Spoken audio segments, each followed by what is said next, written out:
AM 1600 KIVA and 93.7 FM. This is Life Imagined with Dr. William Summers here for a Saturday afternoon here on this 19th day of January 2019, 119. How do you like that, Dr. Summers? Yeah, you like numbers, the numerology? Oh, those guys, they get going here. Yeah, 119. Something's going to happen. A meteor's going to hit us. Yeah. Right, something along the... Oh, no, we got blood moon and moon eclipse tomorrow. Oh, is that what it is? Yeah. Okay, but does the blood moon occur over Jerusalem? And then the Women's March. You got the Women's March. That's tomorrow. I thought that was canceled.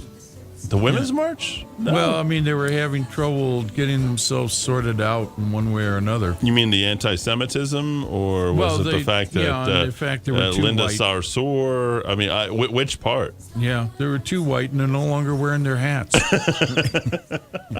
So I know Michelle how can Lujan you march Grisham. if you don't Michelle have your hat? Lujan Grisham and Deborah Holland will both be there, and I've got several pictures of Michelle Lujan Grisham with that pink hat on, and.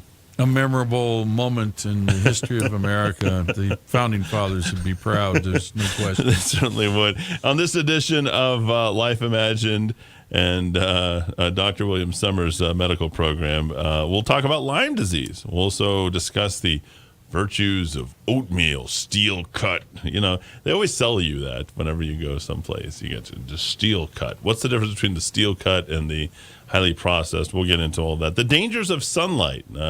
From an Irishman, an Irish doctor, by the way, who will talk about the dangers of sunlight. I told you, don't let me run loose on these shows, Dr. Summers. You're going to have an entertaining hour. It's going to be very entertaining and lots of fun. Vitamin B6. Yes. Well, we'll talk about that. A component of Memory Revitalizer, I might add, and Life Imagined. Yeah, we'll always break that down. We'll tell you what happens if you don't have enough of it, and in the cases where you have too much, and why you need it. Black pepper. Mm-hmm. Always nice. Black pepper on just about everything, especially a nice steak. Oh, yeah. Wow, black pepper and steak. I don't know what happens. You know, I'm not into the salts, but give me some black pepper on a steak, a little bit medium rare, and we're ready to go. And then finally, junk food and the food Nazis as we target fast food this week. Clemson University visiting the White House. Donald Trump deciding to shell out some his own money for Wendy's, McDonald's, and a few other places, and the great American pastime of quick food and fun times. Well, let's kick it off first with Lyme. What is Lyme disease? Lyme's disease. I don't even know. Oh, my God. It has been all the rage for 30 years. It was a sort of a neurologic, vague type of illness that first was diagnosed around Lyme, Connecticut. Okay. Which is how it That's got how it's got its name. Yeah. Okay. Ebola got its name because it was the village of Ebola in Congo, or wherever it was in Africa. And so they've named diseases after places where they first occurred sometimes, and this is one of those. But it turns out that Lyme's disease is throughout all of North America, and it comes from ticks that are in the woods. And the ticks carry the Lyme disease from the vectors, in other words, the deer and the raccoons and other critters that are up there in the woods. And the ticks bite you and give you the Lyme's disease. It stays local. There's a little bubo, if you will, a little lesion there, and that's your opportunity to treat it. You treat it with tetracycline. I don't like these pictures. Yeah, they're kind of nasty. Yeah, but if you got don't Lyme treat disease, it, you sort of know it. Yeah, sometimes people don't. And if you don't treat it in the acute phase, what happens is it goes systemic and alters the immune system. Ultimately, like syphilis, it ends up in the brain. It can give you all kinds of long-term problems. So Lyme's disease is a serious concern, and it was a housewife. As usual, invention occurs in the wrong place at the wrong time, by the wrong people, for the wrong reasons. And the invention of Lyme's disease was a housewife who insisted that this wasn't just her vague and hysterical type of symptoms, researched it, and actually showed that it came from the tick.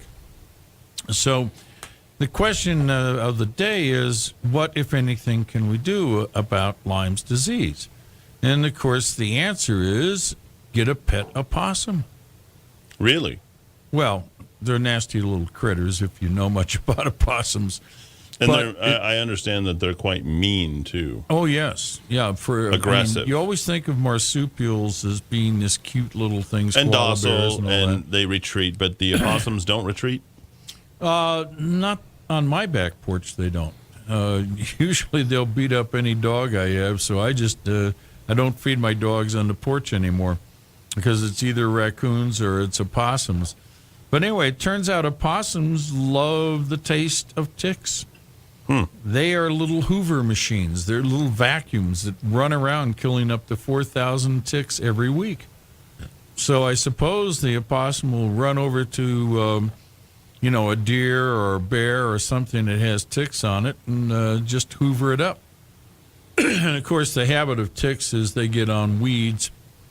And after they've bit the deer and got the Lyme's disease in them, they'll then, get off of the deer and they'll sit on some sort of weed. And as you go by, wait. they'll get on you. Yeah, and wait for you to come by. Let me give the audience out there some basic facts about the possum, Dr. Summers. Do you mind? Oh, please. The word possum is taken from the Powhatan language. Terminology was first used in the time by John Smith and William Strakely, and back in 1607 and 1611, respectively. These men learned this new language while visiting the British colony of Jamestown. I've been there.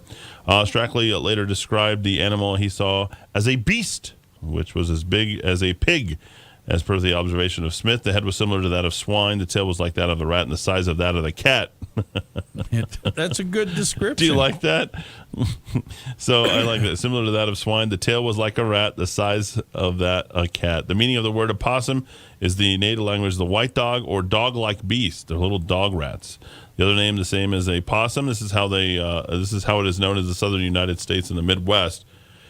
The same term was later used to describe to define the Australian marsupials that belong to the suborder Phallargeriformes. They were different than the opossums and close to the kangaroos in their appearance and their features. Well, now, the interesting thing about the opossum, at the time of the landing in Jamestown, they were strictly a beast of the East Coast, with some presence in the Midwest. But as our pioneers went west, the opossums hooked the ride, and now they're found in California. They're found throughout North America. These things weigh between 4 to 12 pounds. Yep. White, grayish fur, black or brown sometimes. Hang by their tails? Yes, they do. Is that true? That is true. They literally use their tails to wrap around things like Spider-Man? Yeah, kind of. But they have 50 teeth in their mouth, by the way. That is the feature. The 50 The teeth? The teeth. That's what you don't want to get at that end of the opossum. Trust me, they're mean little critters. They got a lot of teeth. Wow. Yeah. They love fruit, eggs, berries. They love living close to the trash areas. They prefer to dig deep into garbage cans to find the delights for themselves. While in the jungle, they are threatened by predators like wild hounds, owls, and hawks. Hawks love them. They can be easily hurt on the roads by different epidemics and even parasites. On the other hand, they're immune to snake poison and rabies. They got a little bit of the honey badger in them. Yeah, I guess so, because, the rabies is, of course, something that hangs around that, plus the plague and tularemia and so forth and so on in the East Mountains. They sell all sorts of items. Apparently, we need more opossums. We need to put, put out a job wanted. More opossums needed in the Albuquerque area. I'm not kidding. I just did a quick search for possum. I'm doing the wiki on them, and let me tell you, there is a Possum and Roses portable multifunction lunch bag for people who love opossums. There's a funny possum face T-shirt. They have the cutest little eyes. They really do. Women's befuddled possums printed socks. Also, haven't seen that one. Yeah, wildlife artist a possum stuffed animal for your children. So there you go. I guess some people find them cute, adorable, or kitschy, if you will. Well, they're useful. But the thing is, if you confront an opossum, back away and just let them eat your garbage or, whatever it is they want, just walk away. Because they are vicious little critters and all 50 of those teeth hurt. Yeah, I bet. Fortunately, you won't get rabies when they bite you. So that's a good part. Yeah, that's a good part. All right. So there it is. Lyme disease breaking out all things and the opossums who might be able to save them. You might want to get a dog collar, a leash, shot records for your possum if that's something that you want to go ahead and try and keep to weed out Lyme disease. Let's talk about oatmeal. You know, I do love oatmeal. If I go to Cracker Barrel, I'll always get Irish steel cut oats. It's $3.95 and endless cups of coffee. I mean, you get out there for $6. It's pretty awesome. I will do the same thing at the Waffle House. I love the oatmeal. They do serve grits too over at the Waffle House. So tell me about oatmeal. Is it good for us? Do we like it? Should we like it? Yeah, if your choice is grits or oatmeal, always choose the oatmeal because oatmeal is healthy.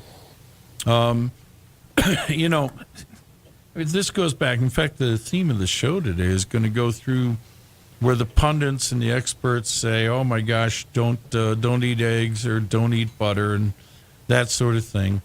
And the only one of those where they tell you not to eat it, the answer is pizza. That's the only one that's never going to come off the list as being potentially unhealthy. But, you know, does anybody believe that pizza is healthy? Really? But back to the oatmeal. The oatmeal is a beloved breakfast. You can always add a few blueberries. You can add a few cranberries. You can add all kinds of things and make it into 1,000. You can even make it into a cookie, strangely enough. And it probably is one of the few healthy cookies there are out there. The point about the oatmeal is that it is definitely good for your health, and that will not go away. The main thing is the fiber. Okay, remember we keep talking about how good fiber is. It floats through the human bowel system, creates sort of rafts that the friendly bacteria can float downstream on and do their business and, you know, help create nutritional things. It makes it sound like there's a whole supply chain going on. Yeah, you know, there is that what's happening? Yeah, it's going down the river. Let's get the raft. We're going to haul this garbage out on this giant barge through the intestines. That's what it does. The fiber is what's called a beta glucan. Okay. And that makes it kind of unique. And it's been associated with lowering cholesterol, and it's been associated with reducing the risk of diabetes, also the risk of heart attack and stroke. So when you eat oatmeal, you're actually doing a healthy thing, truly. And because of the fiber, it slows down the food processing, slows down bowel motility just a little bit, so you get a more complete absorption of what's going through the bowel. But more important, well, not more important, but equally important, you get many so-called phytochemicals. Now, that's a little trash word. What it means is plant-made small molecules. And what it also means is this is a whole field where we haven't completely figured out what's in there, but we know it's helping you. So the phytochemicals are, generally speaking, balanced gifts from God to give you better health. But what they have picked through when they looked at the phytochemicals, it includes most of the B vitamins. Not B12, because B12 you have to get from an animal pretty much. But vitamin E is in there, and that one is very good for mitochondrial health, cell wall health, etc. And magnesium is in there. And remember, magnesium is involved in almost 100 different enzymatic processes in the body. They won't work unless they have magnesium. By the way, if you don't have magnesium, you have sleep disturbances, irritability, rapid heartbeat, confusion, muscle spasms, and your GI gets hurt. Yeah. A little upset. So, but if you want your GI to work, use a little mag sulfate or, mag citrate or something like that, which is called Go Lightly by the radiologist, which means anything but go lightly.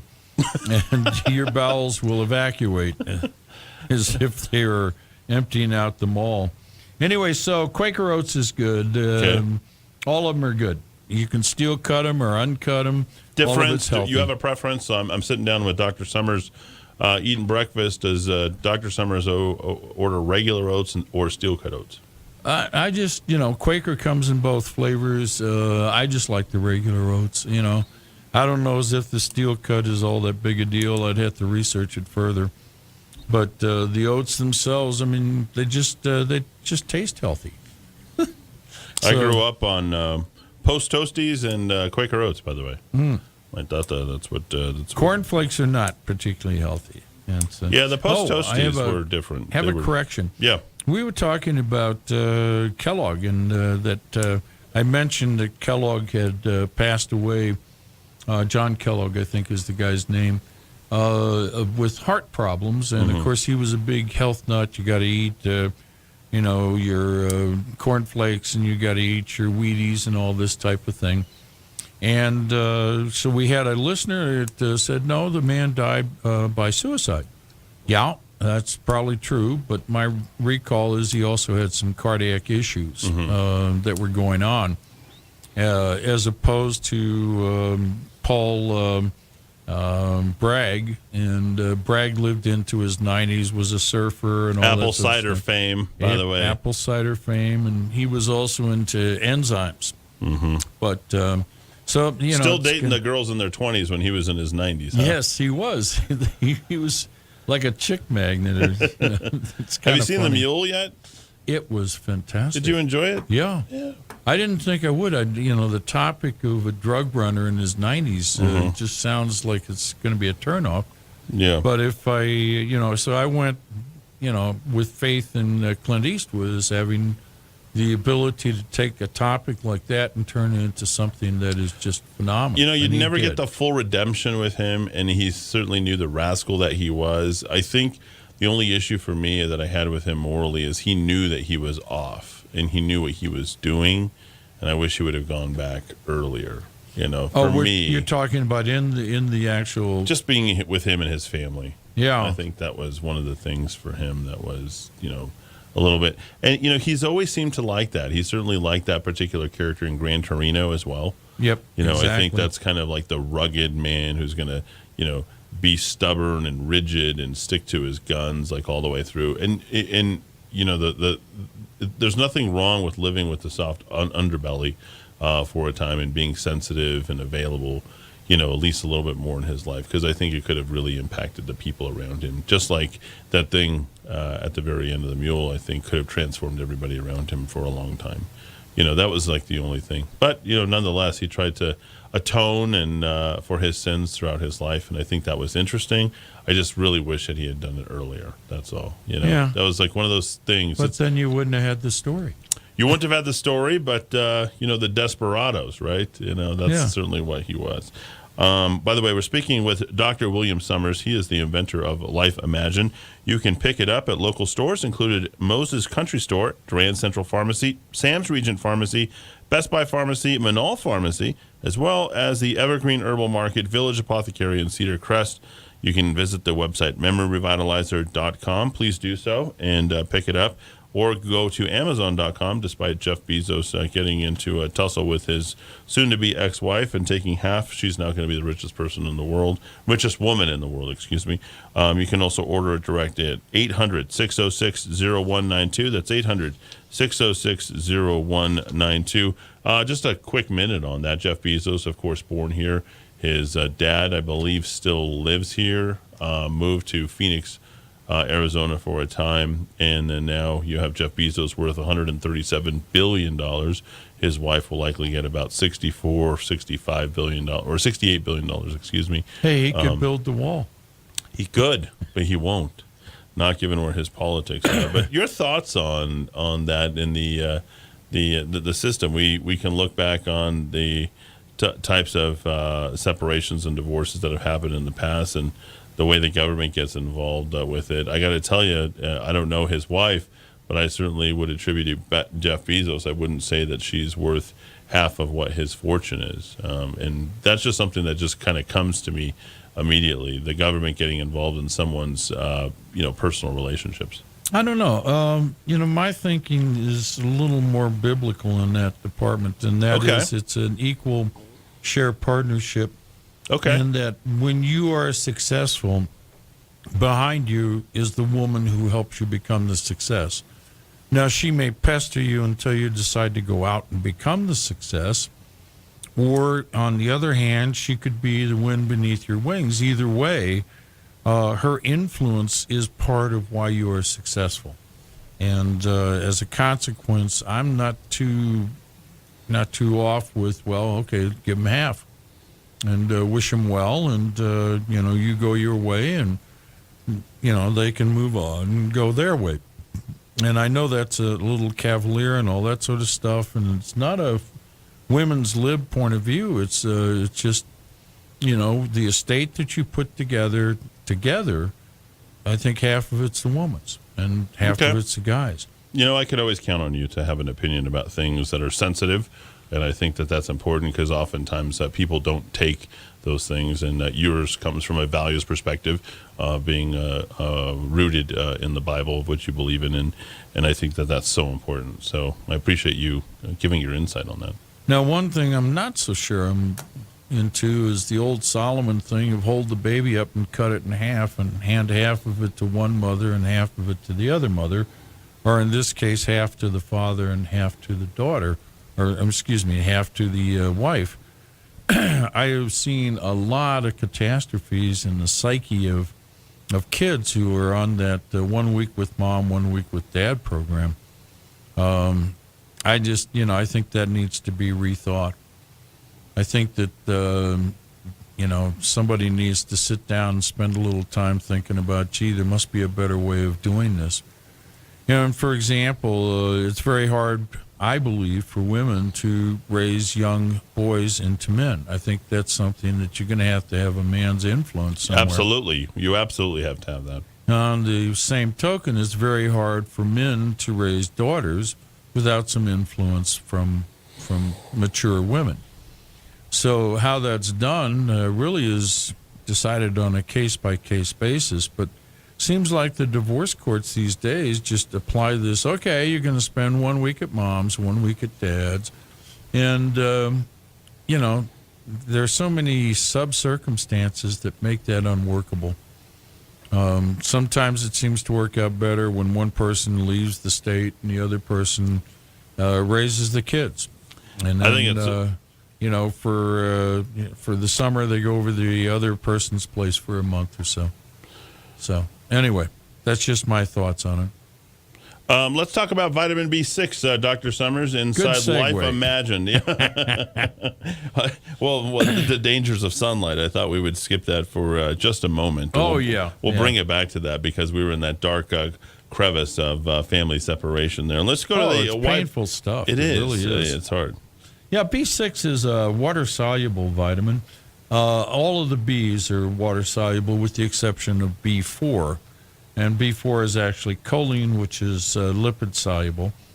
But it is the vitamin known to enhance alertness, cognition, energy, elevate moods, lower anxiety, and normalize homocysteine levels. It was discovered in the 1930s. It has 6 different forms. Now, this is important. We'll talk about that in a second.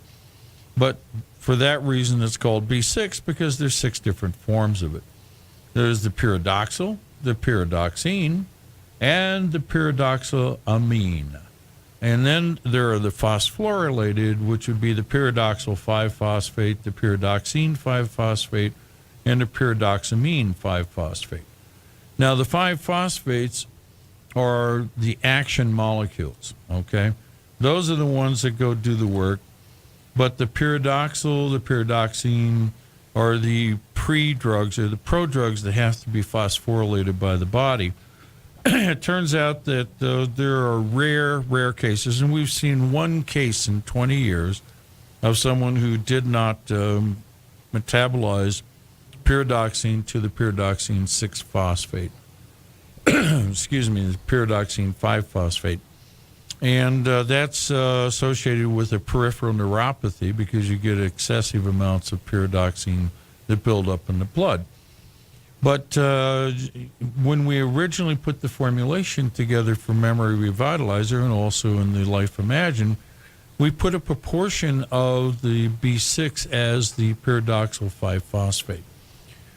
In future batches, we're going to actually increase the more expensive pyridoxal 5-phosphate based on having discovered one case.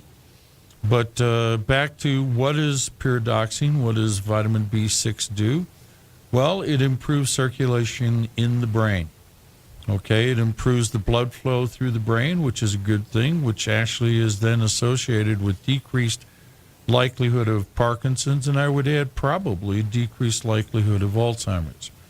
It improves the neurotransmitters in the brain. That would include dopamine, epinephrine, GABA, norepinephrine, and serotonin. It improves the mood, which, of course, is frequently related to the same neurotransmitters. The B6 is also, I mean, it's kind of like a miracle thing. I mean, when I originally researched this to see whether to put in the memory revitalizer, I got really excited about it, and I think you can see why. It reduces inflammation, and most specifically, it reduces inflammation in the brain, possibly by influencing the cytokines in the glia, the cells that are around the neurons. It also increases the very important antioxidant called glutathione.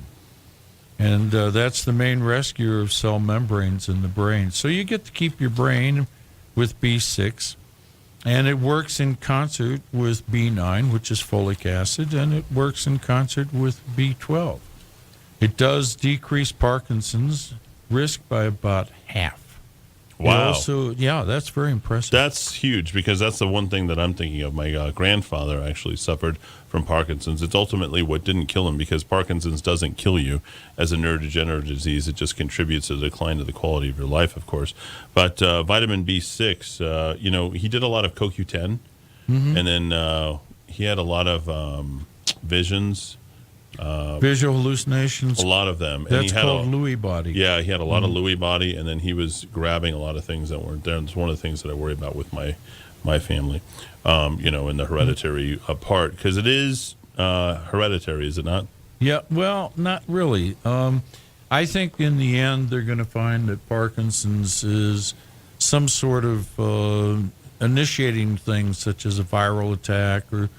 And the other thing that's interesting is the Lewy bodies are initially found in the bowel, and then later on are found in the brain. So I think that Parkinson's can be due to small strokes. I think it'll turn out it could be due to viruses, possibly head trauma, although I doubt that. But it's going to be some insult to the brain that triggers this reaction. And the B6 helps slow down the reaction that leads to Parkinson's. Also seems to help panic attacks, strangely enough. Really? Yeah. Okay. I think that's important, because I think that's a bigger and bigger thing. I'm seeing more people actually have that. Friends have described that to me. By the way, vitamin 6 can be found, obviously, in Life Imagined and Memory Revitalizer, or you can eat a bunch of bananas, a lot of avocados, chicken, beef, brewer's yeast, eggs, brown rice, soybeans, whole wheat, peanuts, walnuts, oats, carrots, sunflower seeds. And when you don't have it, just as you were just saying, seizures, anemia, headaches, nausea, dry and flaky skin, sore tongue, cracks on the mouth, and profuse vomiting. Apparently, if you don't get enough B6 in your diet. Kids need it as well. Isn't it funny that it's in bananas? Bananas, of all the fruits, everybody loves them. They do. But they think that they're just hollow nothing. And they have high B6. So that's cool. Good stuff. Let's move it back to the dangers of sunlight. Dr. Summers, you're Irish. Well, actually Dutch, but that's close enough. It's just across the Irish ocean. would disagree. The Irish would vehemently disagree. I have to ask you. You have to go and get, I imagine, inspected once a year. You spend a lot of time. You got a green thumb. You're out in the garden with your beautiful animals, your dogs, and you do spend some time up in the mountains at elevation. All that could contribute to the ability for you. I shouldn't say the ability, but the possibility for you to come and have some sort of serious skin cancer. So it's something that you have to get constantly checked for, I imagine. That's obviously one of the big dangers of sunlight for people who are very freckled or Irish or Nordic. Yeah, and supposedly this is, the American Dermatology Association has been wanting everybody to wear burqas forever, I think. But it turns out that surprisingly few people actually die of skin disease. About 3 per 100,000. 3 per 100,000 Really? die of skin cancer. Okay. That's rare. The other weird thing is that they are after the black community to put the sun lotion all over them. And, they are the least likely to get a malignant skin cancer, the blacks. The Hispanics brown skin are actually about half of what the white folks. And the white folks, it's rare. Really? So what is the big deal with the skin cancer? Cancer. Yeah, and the other interesting thing is that let's go back 8,000 years. What were we doing? We were wandering around the countryside. Any cavemen use any sunscreen? No, that you're they aware didn't. of? No. No, not at all. Well, the funny thing is that sunlight, I think, has become the new, shall we say, butter. Okay? You remember there was a time when butter was castigated back in the 70s and 80s and 90s, and, you know, they said, well, you got to use this mayonnaise stuff here. You remember all of that? Or not No. mayonnaise, but gosh, the stuff's white on its own, but they color it with a yellow dye. Margarine. You got to use margarine. And, you know, it turns out that margarine is very bizarre stuff. Margarine is actually created by bubbling hydrogen through vegetable fat of some sort or another, and then it creates this whitish stuff that you have to dye yellow, and then you block it and make it look like butter, and you sell it to people. And in the 70s and 80s, we were told margarine was the safe way to go, and that butter was causing, atherosclerosis and heart attacks and strokes. Well, they got it wrong. And in 1994, the Harvard researchers made the catastrophic revelation that about 30,000 people per year in the United States were dying because of the trans fats in the margarine. The margarine was killing you. So when they said the butter was bad for you, they were wrong. Okay, so now we have a bunch of people saying sunlight is bad for you. And you've got to, lather up with the sunscreen and all of that kind of good stuff. And there was a scientist in Scotland, of all places, which is pretty close to Ireland, a guy by the name of Richard Weller. Richard Weller. Yeah, and he was at the University of Edinburgh. And he was researching how do we make nitric oxide. Remember, nitric oxide is the magic that is brought out with sildenafil Viagra. Okay. Okay. And yeah, Hello. it's actually a free radical that induces some really nice oxidative response from the body. Is associated with decreasing stroke and heart attack and on an acute basis because it dilates blood vessels and lowers blood pressure. Okay. So he was working on nitric oxide, how is it produced by the body, and he made a weird discovery that there is a special biological path to make nitric oxide if you are exposed to sunlight. So it happens in the skin. Okay. It only happens with sunlight. Incidentally, you make your own vitamin D by going in the sun, right? You do, yeah. You literally, don't you take it and it, whatever it does inside your body and then... Yeah, what's the vitamin D. raw material you make vitamin D from? Do you remember? Photo... It's cholesterol. Is it really? Yes. Okay. You start with cholesterol, and then you expose cholesterol plus the enzymes that are in the skin. Skin's the largest organ Okay. in the body. And then what happens is you produce this vitamin D. And the vitamin D keeps your bones strong, keeps your skin strong, keeps your kidneys good, et cetera, et cetera. So, but the key ingredient is the sunlight. All right, so this guy from the University of Edinburgh says, well, sunlight also is in the production of nitric oxide, which lowers blood pressure, which therefore decreases the likelihood of stroke and heart attack. Maybe it's not just the vitamin D. Maybe sunlight itself is, magic stuff. Maybe you got to get that. Now, a number of years ago in 1986, in January, I gave a speech at the Royal University of Ottawa. Wow. And it was an early compilation of my work that led to the first, actual FDA-approved treatment for Alzheimer's disease. And I gave some of the early data in a speech there. And they gave me a tour of the Royal Ottawa Hospital. And the thing was fascinating was Ottawa was just totally under ice because it's January, right? But on the south side of the hospital are porches, great Okay. big porches. Yeah. And the porches are Like those Southern style porches? Yeah, Southern Okay. style porches. Now they had glass there, and what they used to do before they got too smart with by half with the avoiding sunlight was in the old days they would take patients out onto these sun porches, south facing, in the middle of winter to give them the patients some sun to help them recover. Wow. And that was part of their treatment back in the 1940s at the turn of the century in 1900. And I think that we need more sun porches. I mean, here we are in New Mexico, the land of the sun. We should be incredibly blessed because we're healthy with extra sun. Anyway. By the way, folks, you guys can pick up Memory Revitalizer and Life Imagine at local stores, included Moses Country Store, Durand Central Pharmacy, Sam's Region Pharmacy, Best Buy, Manal Pharmacy, Evergreen Herbal Market, as well as Village Apothecary in Cedar Crest. You can also visit the website, memoryrevitalizer.com, amazon.com, where you can search for it there, or 800-606-0192. Dr. Summers, you were saying? Yes. So let's go back to this issue the dermatologists have of, oh, my God, avoid the sun. You'll get the skin cancer and die. Well, the deadly form of skin cancer is not the basal cell carcinomas.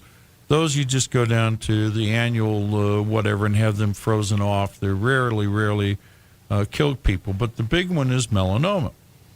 And it turns out that melanoma is very rare. But if you want to look at it, where is it more rare? Office workers or outdoor workers? The answer is if you are outdoors getting exposed to that evil sun, your rate of melanoma cuts in half again. Tan people have lower rates than those people who work in the office and never see any sunlight or ultraviolet light. This guy who did the nitric oxide thing, he actually has some issues in dermatology, and he volunteered to go to a place called Addis Ababa. Oh, yeah, Addis Ababa, yeah. Yeah, Addis Ababa is in Saudi Ethiopia. Arabia. Oh, Ethiopia, that's right. It's at 7,000 feet, and it's right in the middle of Africa. And at 7,000 feet, it's got all kinds of UV radiation, and it's essentially at the equator. So you would think, my gosh, these people are going to be having skin cancer all over the place. And, Dr. Weller, the guy from Edinburgh, says that he looked around, couldn't find a single case of melanoma, couldn't find a single case of skin cancer.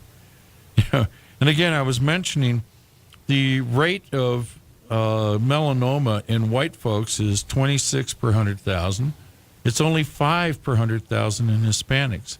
And it's only 1 per 100,000 in African Americans. Really? Not surprised. So, if you have African American friends, tell them don't bother to lather up with the sunscreen. Go out there and enjoy some of the sun. What's fascinating is when you go to the body politic of medicine, I love these guys. Always they're at the MGH, which is Harvard University. So they go to this David Fisher guy at MGH and say, well, what do you think about all this stuff? His skin cancer is rare, sun is good. And he says, well, yeah, but we've got a pharmacopoeia of drugs that can lower blood pressure. So, you stay away from the sun, you have higher blood pressure. Yeah, that's okay. We got medicines to cover it. Just so long as you don't get melanoma. And it's silly, the responses that they have. I mean, it's, again, the same argument. It really, in 1994, the seminal paper came out showing that switching from butter to margarine was huge risk, and tens of thousands of people died because of that decision. And it was really almost a 10-year period of time before you saw all of the hype by the cardiologists, et cetera, for you've got to do, the margarine type things. And you're going to see this decrying of sunlight slowly go away. And the same as I think you're going to see the statins slowly go away because, as Mark Twain so brilliantly put it, it's easier to convince somebody of a lie, such as margarine is better for you, than convince them that they have been lied to. So once you've bought into sunlight is bad or butter is bad, it becomes harder to get you to understand you've been lied to and change your position. So this is something that happens in medicine. It's very interesting. We've talked about oatmeal, Lyme disease, vitamin B6, as well as the dangers of sunlight, all with Dr. William Summers. He's the inventor of Life Imagined and Memory Revitalizer. We have just a few more minutes here, Dr. Summers. If you don't mind, we're going to just take you a little bit longer here on this. And I want to talk about black pepper and junk food to wrap things up. What do you know about black pepper? Black pepper is a spice. It is an herb. As an herb, it works synergistically with other herbs to give unexpected health results. This is the whole basis of the formulation of Memory Revitalizer, and it's why Memory Revitalizer works when simple things like pure vitamin E, really, that data doesn't show much. In fact, a lot of the health supplement experiments have failed simply because they make it too simplistic. But when you mix things that Mother Nature made that are complex together, you get surprising results. For example, if you mix black pepper with oregano or rosemary, you actually lower the likelihood of getting cancer.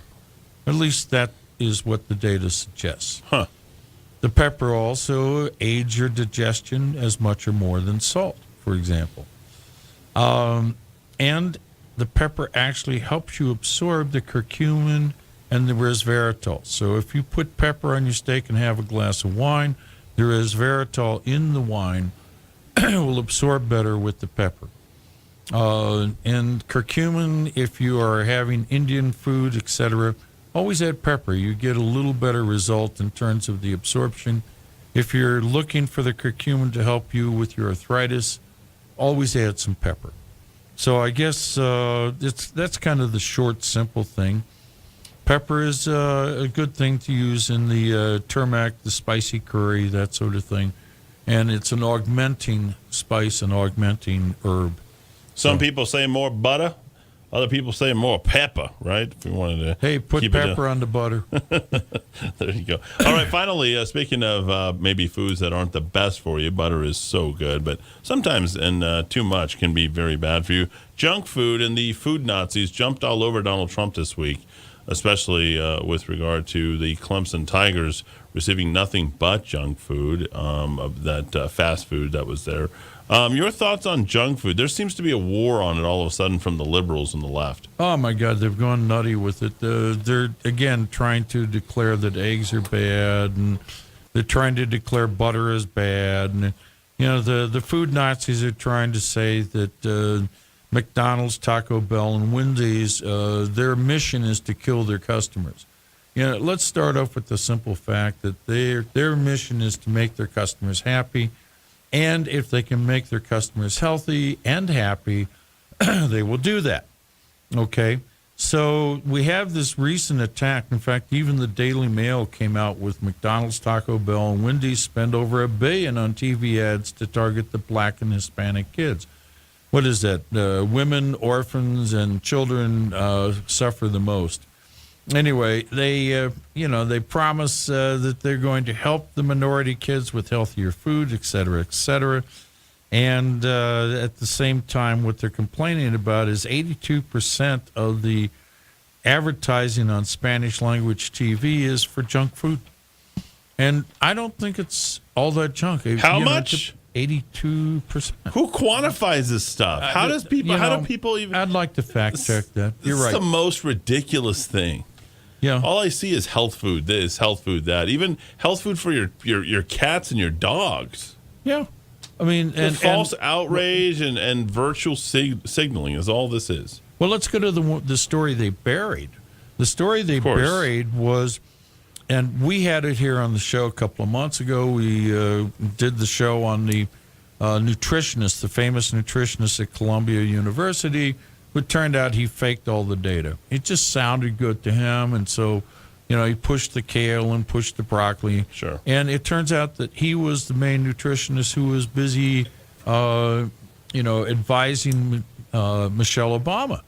And so it was his suggestions in nutrition that, filled the little kids, the lunch pails with kale and broccoli and threw away the pizza. Kale candy? Yeah, and threw away the pizza and threw away the hot dogs and the mac and cheese. And it turns out the guy was a total fraudulent dude that has now had almost all of his papers in JAMA and elsewhere have been rescinded. That's the Journal of American Medicine, right? Yeah, Journal of the American Medical Association. Mm-hmm. And the point is that has had, you can dig it out if you dig through the internet, that's had very little play in the main press. They just quietly let that one die. Meanwhile, they're busy crucifying, if you will, McDonald's, Taco Bell, and Wednesday's. Folks, if you go and you look at their menus, you could probably find healthy stuff to eat there. So it's really up to the buyer. I actually know that you can. Yeah. I don't go to Taco Bell very often, but I know that you could actually do better there than you can at other fast food places. Dr. Summers, thank you for being here. And as always, we appreciate you sharing your gift with us, which is Memory Vitalizer, as well as Life Imagined. And folks, we want you to pick it up. It's a product that you can pick up here in town at local stores, including Moses Country Store, Durand Central Pharmacy, Sam's Regent Pharmacy, Best Buy Pharmacy, Manal Pharmacy, Evergreen Herbal Market, and Village Apothecary in Cedar Crest, as well as MemoryRevitalizer.com. You can also go to Amazon.com or 800-606-0192. That's 800-606-0192. You've been getting lots and lots of compliments on your show as of late, Dr. Summers, so I want to appreciate your contribution here into the Kiva. Well, I want to thank the folks for listening, and keep sending your emails and texts and all that sort of stuff, because it helps me stay sharp and makes a better show for you guys. Absolutely. Thanks, Dr. Summers. See you same time, same place next week, right here in the Kiva. Stay tuned. Terry White is next with Focused on Business on AM 1600 KIVA 93.7 FM. A good afternoon of programming, including Mick Rich, the Albuquerque Tea Party will be here as well. And then we have The Law with Mike Arnold.